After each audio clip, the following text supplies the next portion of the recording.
I'm going to go over how every single key is supposed to be tagged here at Marty's Diesel and all the whys, hows, everything. You are only supposed to take an individual key and only an individual key. The only reason you should have multiple keys whenever we're tagging them is if like the door and the ignition is different.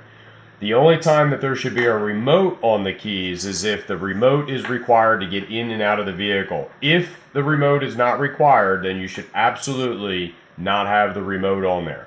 I do not want to be responsible for extra keys or extra remotes or anything else like that. Not only that, it takes up room in the key box, and we want to keep everything nice and the same and organized and look good in the key box and make it easy for everybody to do the same exact thing. If everybody's doing the same thing, nobody has to wonder what somebody did. Okay, a single Ford key is all that I want.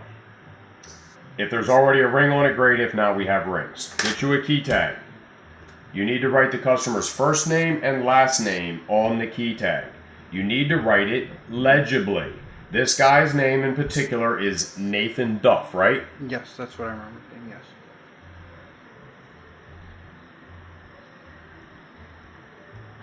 Is that legible? Yes. Is it neat? Yes. Can you read it? Yes. Next, you need to write down the year of the truck. You need to know what the year of the truck is by looking at the VIN. You cannot get this wrong. I know it's a 2003. Ford, it's almost always a Ford, so you can just write Ford down there, obviously, if it is. Model, I know that it's a single rear wheel truck.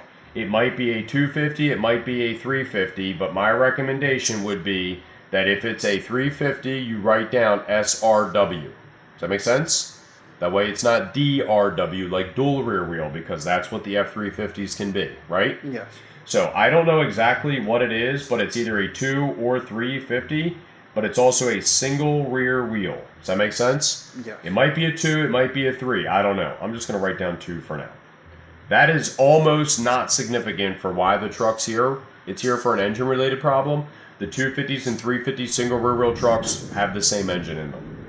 Body. This is an extended cab, long bed. The way you write this down is RC for regular cab, EC for extended cab, or CC for crew cab. Do not write down any other initials for that. Then you either have long bed, short bed, utility body, or flatbed, or if there's another weird body, something that is an identifier, that's what you write down right there. But LB stands for long bed, SB stands for short bed. Then the color. This truck is green, and it is only green.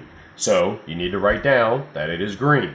If you want to write down that it's 4x4, two-wheel drive, whatever, you can do that as well too.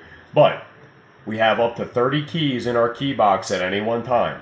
How many 03s that are single rear wheel, that are extended cab, long bed, and green do we have out there? None. One. The answer is 1. We have 1 out there.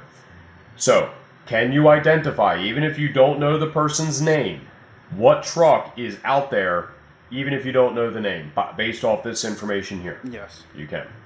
So anyway, pull this off, fold it over, pull this off, fold it over. This is a completed key tag. There is one thing that's missing, and I already know that this particular truck did not have one, and you would put the key code right here. If the truck has a door code or a key code, in order to enter it without using the key, that should be written on here before the key gets tagged. This has been in effect for 15 years. Somehow we still forget to do it. Always put the key to where it hangs like this in the box. This way, when you hang it up, you can see the name. If you put the key up top here, it ends up hanging like this, and then the name is upside down. Let's make it easy for everybody. Make sense? Yes. You have to make sure that the key operates the door before you tag the key. You have to make sure that the key operates the ignition before you tag the key. Does that make sense? Yes. All right. So now we have a properly tagged key. The only thing that would really change is if it was like some 03 or 04 trucks have it, but most of your 05 plus trucks all have a door code on it. If it has a door code, it needs to be written here, and or it needs to be written here. So like if you say it's an afterthought, you can write down like 25512. Let's just say that's his door code. You can write that on the back. You have to write it in a Sharpie though. Okay, if you write it in a regular pen, because it's on the outside of the plastic, it'll smear off. Yeah, look, I'm not smearing that, right? Correct. See how it doesn't smear? This is what you want, okay? That's not the door code, because there is no door code on that truck. I'm going to go ahead and do that. Make sense? Yes. This is how you properly tag a key here at Marty's Diesel. This is in the employment handbook. This has also, been explained to every person that ever walks through the doors on their first day, if not week, okay? No ifs, ands, or buts about it. Every single one should look like this, okay? Yep.